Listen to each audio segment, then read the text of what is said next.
Hello नमस्ते, how are you all today. कैसे हो आप लोग। सबसे पहले I am really sorry. The moment मैंने रिकॉर्डिंग शुरू किया, रिकॉर्डिंग अच्छे से चल रहा था और सडनली आई रियलाइज़, मुझे लगा कि मेरा रिकॉर्डिंग स्टॉप हो गया है। तो अच्छा हुआ कि मैंने इमीडिएटली देखा। तो पहली जो ग्रिड की डिज़ाइन है उसकी ग्रिड मैं सेपरेटली अभी दिखा रही हूँ। ओके, तो इससे आपको पता चल गया होगा कि हमारा आज का वीडियो फिलर एलिमेंट्स है और आज की सारी फिलर एलिमेंट्स ग्रिड और टाइल के डिज़ाइन पे आधारित है। कई एलिमेंट्स बहुत सिंपल है और कई एलिमेंट्स चैलेंजिंग भी है और मैंने सबको ध्यान में रख के ये सारे एलिमेंट्स आज सिलेक्ट किए हुए हैं। कई एलिमेंट्स मैंने अपनी डिज़ाइन में मैं आगे दिखा भी चुकी हूँ और आने वाले वीडियो में नई डिज़ाइन में मैं इनमें से कुछ और यूज़ करके भी आपको दिखाऊंगी। लेकिन मैं चाहती हूँ कि आप लोग भी ये सारे फिलर एलिमेंट्स को अपनी तरह से यूज़ करके कुछ इनोवेटिव करके आप हमारे साथ शेयर करें। जैसे कि मैंने अपने लास्ट वीक के वीडियो में प्रॉमिस किया था कि अब जब तक हो सकेगा मुझसे तब तक मैं सारे वीडियो में नरेशन डालने की कोशिश करूँगी और मैं नरेशन में ज़्यादातर वो सब क्वेश्चंस का आंसर दूँगी जो मुझे कमेंट्स में पूछे जाते हैं, जो मेजॉरिटी लोगों को परेशान करते हैं। तो आज भी मैं कुछ ऐसे ही क्वेश्चंस के आंसर दूंगी जब ये मैं डेमोन्स्ट्रेशन दे रही हूँ सब फिलर एलिमेंट्स का, साथ साथ में वो सब क्वेश्चन के आंसर भी देने की कोशिश करूँगी। तो हो सकता है कि एक तीर दो निशान हो जाए। जैसे कि मेरे पिछले वीडियो में मैंने ये क्वेश्चंस अटेंड किए थे, जिन्होंने दिखे नहीं हो शायद उनको हेल्पफुल हो कि हमारा हाथ बहुत शेक करता है जब हम मेहंदी लगाते हैं। हम बिगिनर्स हैं तो हम कहाँ से शुरुआत करें सीखने की, या तो फिर हम बहुत सारी प्रैक्टिस करते हैं फिर भी इम्प्रूवमेंट नहीं है। तो ये सारे क्वेश्चंस के आंसर मैं पिछले लास्ट वीक के वीडियो में दे चुकी हूँ। अगर किसी का मिस हो चुका है तो मैं उस वीडियो की लिंक डिस्क्रिप्शन बॉक्स में डाल दूँगी। आज के इस वीडियो में मैं ये क्वेश्चन लेना चाहूँगी कि लगातार मुझे पूछा जाता है मैं किस सरफेस पे प्रैक्टिस करती हूँ। एक्चुअली मैंने एक पूरा वीडियो इसके ऊपर बनाया हुआ है जहाँ पे मैंने एक्सप्लेन किया है कि मैं खुद एक एक्रेलिक बोर्ड यूज़ करती हूँ डिज़ाइन जब मैं बनाती हूँ तो तब। और लेकिन अगर आपके पास एक्रेलिक बोर्ड नहीं है तो आप कौन कौन से सरफेस को यूज़ करके आप अपनी मेहंदी की प्रैक्टिस कर सकते हैं, तो वो सारे ऑल्टरनेटिव्स मैं अपने एक स्पेशल वीडियो में जो इस टॉपिक को पूरा कवर करता है उसमें मैं बता चुकी हूँ। फिर भी मैं बता देना चाहती हूँ, मैं ज़्यादातर एक्रेलिक बोर्ड पे मेहंदी की प्रैक्टिस करती हूँ, लेकिन अभी आप जो देख रहे हैं मैं ड्राइंग बुक में, स्केच बुक में प्रैक्टिस कर रही हूँ ताकि वो मेरे पास परमानेंट रहे, ताकि मुझे याद रहे कि मैं कौन सा वीडियो बना चुकी हूँ और वो रिपीट ना हो जाए। आप sketch book, drawing book, normal printing paper या प्लास्टिक का फोल्डर, कोई भी ऐसा सरफेस आप अपनी प्रैक्टिस के लिए इस्तेमाल कर सकते हैं। एक्रेलिक बोर्ड ज़्यादातर हम क्लीन कर सकते हैं, रीयूजेबल है तो एनवायरनमेंट फ्रेंडली भी हो जाता है, तो हम वो प्रेफर ज़्यादा करते हैं। लेकिन एक बात आप बहुत ध्यान रखें कि जो एक्रेलिक बोर्ड का सरफेस है वो बहुत स्मूथ होता है और जो पेपर होता है वो थोड़ा रफ़ होता है। पेपर वाटर भी एब्जॉर्ब करता है, एक्रेलिक बोर्ड वाटर एब्जॉर्ब नहीं करता। आप प्रैक्टिस किसी भी सरफेस पे करो, लेकिन जब तक आप हाथ पे प्रैक्टिस नहीं करते तब तक आपका कॉन्फिडेंस पूरा नहीं बढ़ता, क्योंकि हाथ में मेहंदी लगाना और ये सब नॉन लिविंग जो जिंदा नहीं है वो सरफेस पे प्रैक्टिस करना वो बहुत बहुत ही डिफरेंट एक्सपीरियंस है। तो मैं हमेशा अपने स्टूडेंट्स को भी बोलती हूँ कि आप मेहंदी की डिज़ाइन सीख रहे हो, ये सरफेस पे प्रैक्टिस करके सीखो, बहुत अच्छी बात है। लेकिन जब आपको लगे कि अब आप अच्छे से मेहंदी लगा रहे हो तो पहला काम यही कीजिए, फ्रेंड्स को, फैमिलीज़ को, जो भी मिले उसको पकड़ के उसके हाथ पे मेहंदी की प्रैक्टिस करो। क्योंकि जब आप किसी व्यक्ति के हाथ में मेहंदी लगाते हो तो उस व्यक्ति का जो एनर्जी होता है वो व्यक्ति का जो बिहेवियर होता है, उसके हाथ, फिर या तो कितना हिलन दुलन करता है, आप खुद कैसे उसके साथ अपनी एनर्जी को मैच करते हो, आप किस तरह से अपने आप को एडजस्ट करते हो, ऐसी बहुत सारी बातें एक्चुअल मेहंदी लगाने में मायने रखती हैं। ज़्यादातर मैंने देखा भी है कि जब लोग पेपर पे या एक्रेलिक बोर्ड पे प्रैक्टिस करते हैं तो उसको घुमाते रहते हैं अपने एलिमेंट्स को करेक्ट करने के लिए। लेकिन अगर आप किसी को सचमुच में मेहंदी लगा रहे हो तो आप उस आदमी को उस व्यक्ति को घुमा नहीं सकते, वो फिक्स हो जाता है। लेकिन आपको अपनी तरह से उसके हिसाब से एडजस्ट करना पड़ता है। So that's the very important factor about applying mehndi. किसी को मेहंदी जब हम लगाते हैं तो बहुत इम्पोर्टेंट हो जाता है। अब दूसरा जो क्वेश्चन बार बार पूछा जाता है वो है मेहंदी का कोन ओपन टिप रखा जाए या क्लोज टिप। अब जो लोग रेडीमेड कोन यूज़ करते हैं वो कोन ज़्यादातर क्लोज टिप बंद होते हैं और जब उसको चलाना होता है तो उसको काटना पड़ता है। मैं पर्सनली ओपन टिप, पहले से जो खुली हुई उसकी टिप होती है वो पसंद करती हूँ। और ये मैंने पूरा एक्सपेरिमेंट करके एक जहाँ पे मैंने मेहंदी का पेस्ट कैसे बनाते हैं वो वीडियो में पूरा एक्सप्लेन किया है कि क्यों मैं ओपन टिप कोन प्रीफर करती हूँ। सो मैं ओपन टिप कोन यूज़ करती हूँ और ज़्यादातर मैंने देखा है कई लोगों को भी ओपन टिप कोन पसंद आते हैं। ये एक्सप्लेनेशन के बाद कई लोगों ने मुझे मैसेज में भी यही लिखा है कि ओपन टिप कोन एक्चुअली लाइन ड्रैप करने में बहुत मददरूप हो रहे हैं, क्योंकि जो क्लोज टिप कोन होते हैं अगर वो बराबर से काटा ना जाए और फिर भी काटने के बाद भी वो क्या होता है कि मेहंदी उसकी टिप के साथ चिपक जाती है और वो लाइन जो होती है वो ब्रेक होती रहती है। तो हाँ, मैं ओपन टिप कोन यूज़ करती हूँ।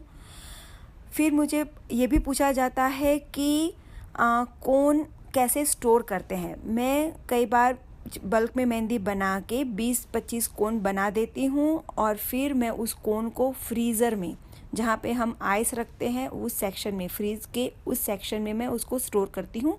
और जब भी मुझे ज़रूरत होती है उतने मैं कोन उसमें से निकाल लेती हूँ 1-2 घंटे के पहले, और वो रेडी टू यूज़ होते हैं।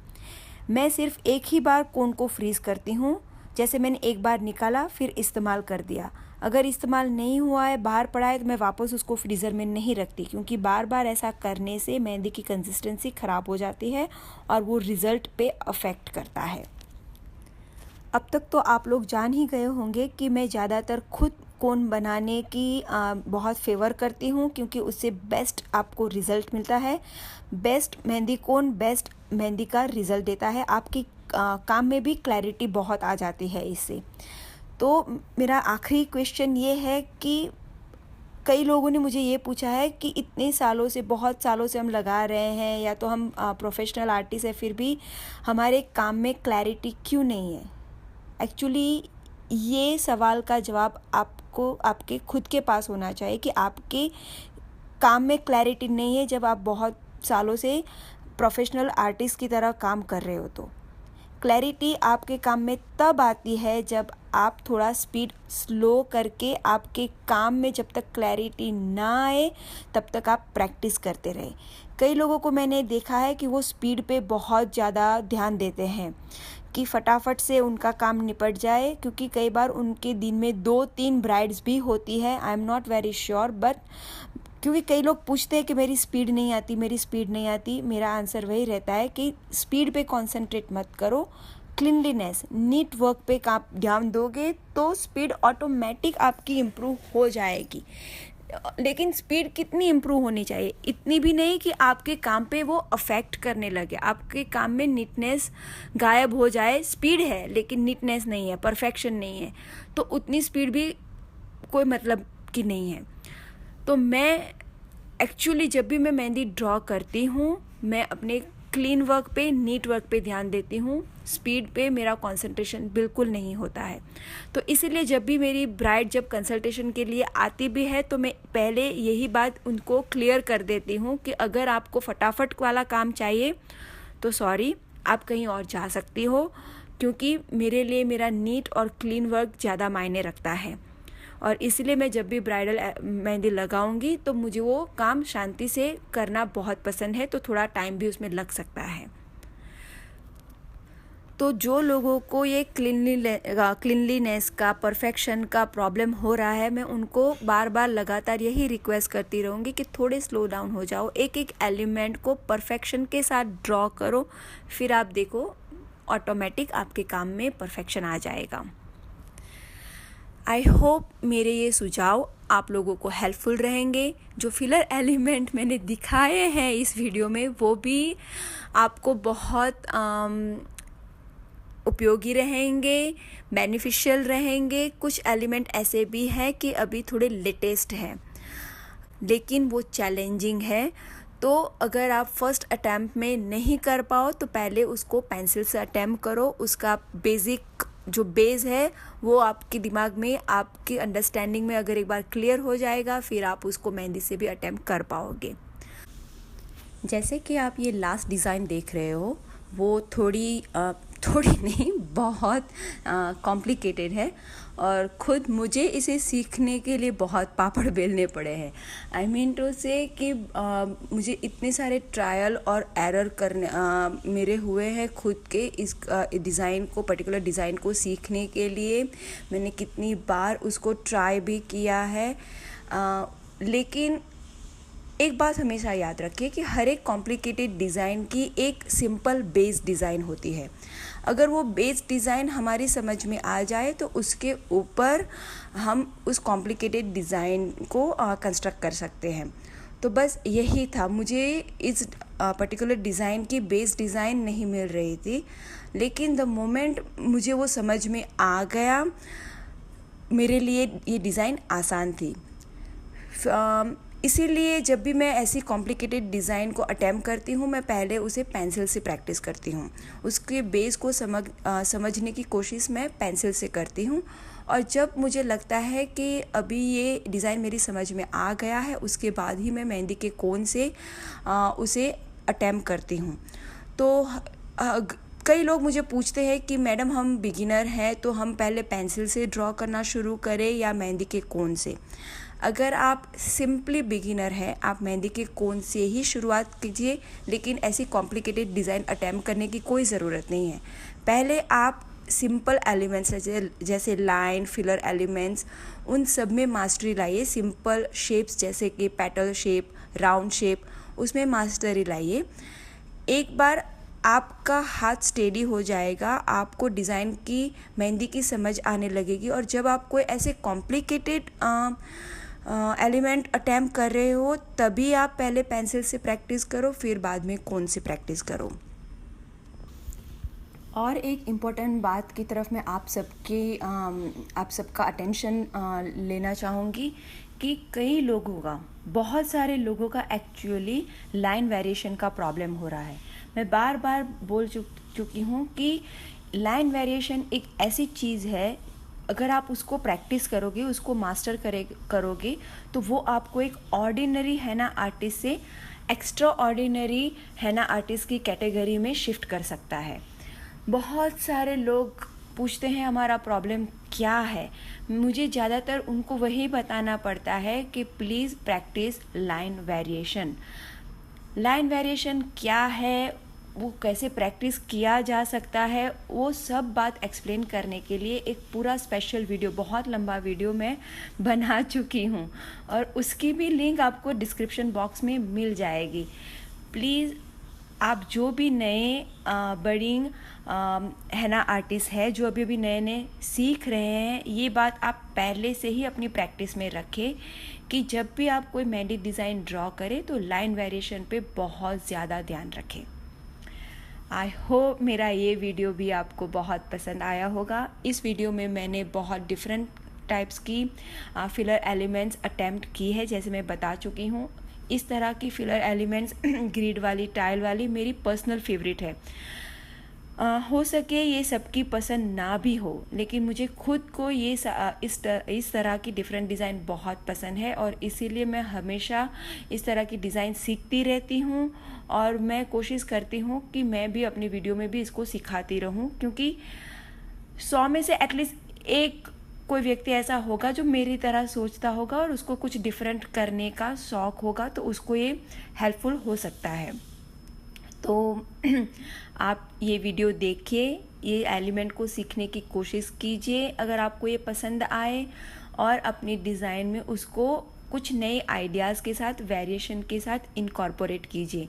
और अगर आप इसको इनकॉर्पोरेट करते हो और आप अपनी आइडियाज़ हमारे साथ शेयर करना चाहते हो, तो आप मेरे फेसबुक पेज पे अपनी क्रिएशन की फ़ोटो हमारे साथ शेयर कर सकते हो। आप इंस्टाग्राम पे भी मुझे प्राइवेट मैसेज में भेज सकते हो। इंस्टाग्राम में सिर्फ प्रॉब्लम इतना है कि उसमें बहुत छोटी सी वो एनलार्ज करके मैं देख नहीं सकती प्राइवेट मैसेज में। आई थिंक मैंने कोशिश की लेकिन मैं देख नहीं सकती। तो कई बार जब आप लोग सजेशन मांगते हो तो मेरे पास इतनी क्लैरिटी नहीं है डिज़ाइन की, तो मैं इतने अच्छे से आपको सजेशन नहीं दे पा सकती हूँ। तो फेसबुक एक अच्छा जरिया है, माध्यम है इस बात के लिए। तो जो बात मैंने आप लोगों के साथ शेयर की है, नरेशन में भी जो आप लोगों के साथ मैंने शेयर किया है, वो होपफुल आप लोगों को, मैं उम्मीद करती हूँ कि आप लोगों को वो मदद रूप होगा। अगर आपको कुछ और क्वेश्चंस हैं तो आप प्लीज़ कमेंट बॉक्स में आप हमारे साथ शेयर करो, ताकि मैं जब अगला वीडियो बनाऊँ तो उस क्वेश्चंस को मैं अपने वीडियो में नरेशन के द्वारा आप लोगों को आंसर देने की मैं कोशिश करूँगी। तो फिर अब ये वीडियो मैं यहीं पे ख़त्म करती हूँ। आप लोग से मैं विदा लेती हूँ, जब तक मैं अपना नया वीडियो बना ना लूँ तब तक। लेकिन एक प्रॉमिस, आप सबसे इस वीडियो को लाइक करना, कमेंट करना और शेयर करना मत भूलना। तो फिर मिलते हैं हम वापस। Bye bye, thank you, see you everyone.